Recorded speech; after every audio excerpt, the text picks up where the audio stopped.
India versus England third test day 3లో India బౌలింగ్లోనూ బ్యాటింగ్లోనూ పూర్తిగా డామినేట్ చేసింది. బౌలింగ్లో బౌలర్స్ అందరూ కలిసికట్టుగా ఇంగ్లాండ్ ఆల్అౌట్ చేస్తే బ్యాటింగ్లో జైస్వాల్ మాత్రం అదరగొట్టాడు. అండ్ దాంతో పాటు శుభ్మన్ గిల్ కూడా చాలా బాగా బ్యాటింగ్ చేశాడు. ఇక డే 3 ఫస్ట్ సెషన్లో నేను చాలా అగ్రెసివ్గా బ్యాటింగ్ చేసిన బెన్ డకెట్ మాత్రం ఈరోజు ఏమాత్రం రిజల్ట్లో కనపడలేదు. మరోవైపు జో రూట్ ఒక స్కూప్ షాట్కి వెళ్ళి బూమ్రా బౌలింగ్లో అవుట్ అయిపోయాడు. జైస్వాల్ మాత్రం ఒక అద్భుతమైన క్యాచ్ తీసుకున్నాడు.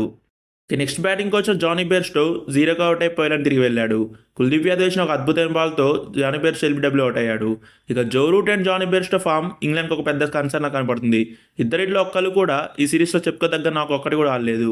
మరోవైపు బెన్ డకెట్ మాత్రం కొద్ది స్లో అండ్ స్టడీగా ఆడుతూ 150 రన్స్ చేశాడు. ఇక నెక్స్ట్ క్రీజ్లోకి వచ్చిన Ben Stokes and Ben Duckett మధ్య మంచి పార్ట్నర్షిప్ వచ్చే టైంలో కుల్దీప్ యాదవ్ వచ్చి డకెట్ని అవుట్ చేశాడు. దాంతో ఇంగ్లాండ్ ఫస్ట్ సెషన్లోనే 3 వికెట్స్ కోల్పోయింది.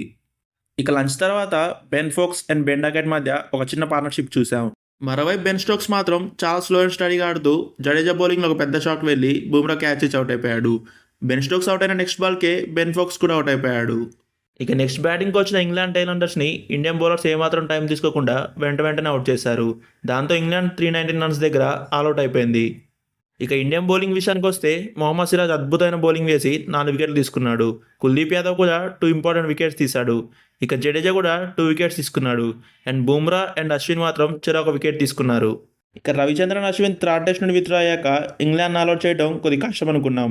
కానీ బౌలర్స్ అందరూ కలిసికట్టుగా ఆడి ఇంగ్లాండ్ని 390 రన్స్కి ఆల్అౌట్ చేశారు. ఇక నెక్స్ట్ బ్యాటింగ్కి వచ్చిన జైస్వాల్ అండ్ రోహిత్ శర్మ మధ్య ఒక 30 రన్స్ పార్ట్నర్షిప్ వచ్చింది. కానీ అనుకోకుండా జో రూట్ బౌలింగ్లో రోహిత్ శర్మ ఎల్బీడబ్ల్యూ అవుట్ అయిపోయాడు. ఇక క్రీజ్లోకి వచ్చిన శుభ్మన్ గిల్ మాత్రం చాలా స్లోగా ఆడాడు. కానీ మరోవైపు జైస్వాల్ మాత్రం చాలా అటాకింగ్ గేమ్ ఆడాడు. ఫస్ట్ ఇన్నింగ్స్లో బెన్ డకెట్ ఎలాగైతే ఇండియన్ బౌలర్స్పై అటాక్ చేశాడో సేమ్ జైస్వాల్ కూడా ఇంగ్లాండ్ బౌలర్స్పై అటాక్ చేశాడు. మొత్తం 9 4లు 5 6లు కొట్టి ఒక అద్భుతమైన సెంచరీ కంప్లీట్ చేశాడు. జైస్వాల్కి ఈ సిరీస్లో ఇది సెకండ్ సెంచరీ. జైస్వాల్ అద్భుతమైన బ్యాటింగ్ చేసి ఇండియన్ మంచి కంఫర్టబుల్ పొజిషన్లో ఉంచాడు. మరోవైపు శుభ్మన్ గిల్ కూడా చాలా స్లో అండ్ స్టడీగా ఆడుతూ ఒక అద్భుతమైన హాఫ్ సెంచరీ చేశాడు. వీరిద్దరి మధ్య ఆల్మోస్ట్ 155 రన్స్ పార్ట్నర్షిప్ వచ్చింది. కానీ బ్యాక్ ప్రాబ్లం కారణంగా జైస్వాల్ రిటైర్ అవుట్ అయి పైలెండ్ తిరిగి వెళ్ళాడు. ఇక నెక్స్ట్ బ్యాటింగ్ వచ్చిన రజిత్ పద్దర్ మాత్రం డకౌట్కి అవుట్ అయ్యి పైలెండ్ తిరిగి వెళ్ళాడు. మరోవైపు శుభ్మన్ గిల్ మాత్రం 65 రన్స్ దగ్గర నాట్అవుట్ ఉండి మరోవైపు అద్భుతమైన బ్యాటింగ్ చేస్తున్నాడు. ఇక డే 3 కంప్లీట్ అయ్యేసరికి ఇండియా 322 రన్స్ లీడ్లో ఉంది. ఇండియా కనుక డే 4లో ఎర్లీ మార్నింగ్ ఎక్కువ వికెట్స్ కోల్పోకుంటే ఇంగ్లాండ్ ముందు ఒక భారీ టార్గెట్ పెట్టే అవకాశం ఉంది. ఇక ఇండియాకి లోవర్ ఆర్డర్లో బ్యాటింగ్ చేసే అశ్విన్ కూడా లేడు కాబట్టి టాప్ ఆర్డర్ బ్యాట్స్మెన్ కొద్ది టైం తీసుకుని ఆడినా పర్వాలేదు.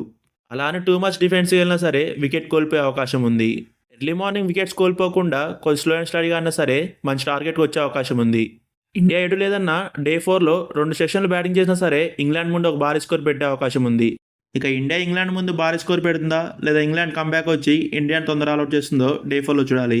ఇక డే 3 గురించి యశస్వి జైస్వాల్ 100 గురించి మీరేమనుకుంటున్నారో కింద కామెంట్ చేయండి. Thank you. వీడియో నచ్చితే లైక్ కొట్టి ఛానల్ సబ్స్క్రైబ్ చేసుకోండి.